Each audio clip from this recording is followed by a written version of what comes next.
CPIM സംസ്ഥാന സമ്മേളനത്തിന് നാളെ കൊല്ലത്ത് കൊടിയേറും. സംസ്ഥാനത്തെ 5.5 ലക്ഷത്തിലേറെ പാർട്ടി അംഗങ്ങളെ പ്രതിനിധീകരിച്ച് 486 പേർ സമ്മേളനത്തിൽ പങ്കെടുക്കും.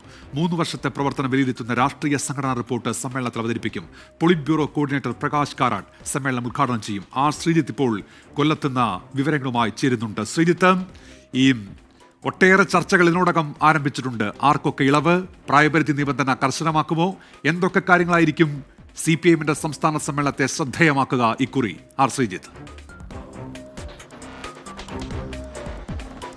ഉന്മേഷ്, CPIMന്റെ 24ാം പാർട്ടി കോൺഗ്രസിന് മുന്നോടിയായുള്ള CPIMന്റെ സംസ്ഥാന സമ്മേളനത്തിലാണ് നാളെ കൊല്ലത്ത് തുടക്കമാകുന്നത്. കൊല്ലത്ത് ആശ്രമ മൈതാനിയിലാണ് പൊതുസമ്മേളനം നടക്കുന്നത്. പൊതുസമ്മേളനം നടക്കുന്ന നഗരിയിൽ ഈ സമ്മേളനത്തിന് തുടക്കം കുറിച്ചുകൊണ്ട് നാളെ വൈകുന്നേരം പതാക ഉയർത്തും. അതോടുകൂടിയാണ് സമ്മേളനത്തിന് ഔപചാരികമായ തുടക്കം കുറിക്കാൻ പോകുന്നത്. മറ്റന്നാൾ രാവിലെയാണ് പ്രതിനിധി സമ്മേളനം ആരംഭിക്കുന്നത്. പ്രതിനിധി സമ്മേളനം CPIMന്റെ polit bureau coordinator Prakash Karat ഉദ്ഘാടനം ചെയ്യും. ഉന്മേഷ് സൂചിപ്പിച്ച പോലെ നിരവധി വിഷയങ്ങൾ CPIM സമ്മേളനവുമായി ബന്ധപ്പെട്ട ചർച്ചകളിൽ വളരെ സജീവമാണ്.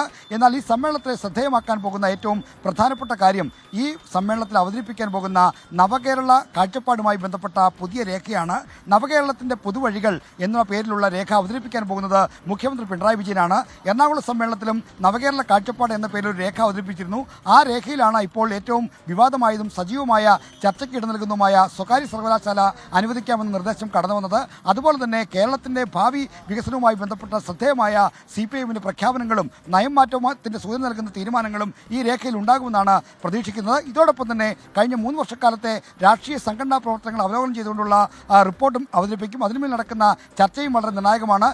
രണ്ടാം പിണറായി സർക്കാരിന് എത്ര മാർക്കാണ് ഈ ചർച്ചയിൽ പ്രതിനിധികൾ കൊടുക്കാൻ പോകുന്നത് എന്നതും ഒരു പ്രധാനപ്പെട്ട ചർച്ചയായി മാറും. അതോടൊപ്പം തന്നെ കൊൽക്കത്ത പ്ലീനം നിശ്ചയിച്ച തീരുമാനങ്ങൾ എത്രമാത്രം നടപ്പിലാക്കി, ഒപ്പം തന്നെ എറണാകുളം സമ്മേളനം ഏറ്റെടുത്ത ഉത്തരവാദിത്തങ്ങൾ എത്രമാത്രം ഫലപ്രദമായി നടപ്പിലാക്കി തുടങ്ങിയ വിലയിരുത്തലുകളും ഈ റിപ്പോർട്ടിന്റെ ഭാഗമായി നടക്കും. എന്തായാലും CPIMന്റെ സമ്മേളനത്തിൽ നിന്ന് പ്രതീക്ഷിക്കുന്ന ഏറ്റവും പ്രധാനപ്പെട്ട കാര്യം ഈ നവകേരളത്തിന്റെ പുതുവഴികൾ എന്ന രേഖയിൽ എന്തൊക്കെ കാര്യങ്ങൾ പറയുന്നു, അതുമായി ബന്ധപ്പെട്ട് എന്തെല്ലാം തരത്തിലുള്ള ഒരു ദിശാമാറ്റമാണ്, നയത്തിലുള്ള ഇളവുകളാണ് CPIM പ്രഖ്യാപിക്കാൻ പോകുന്നത് എന്നതാണ്.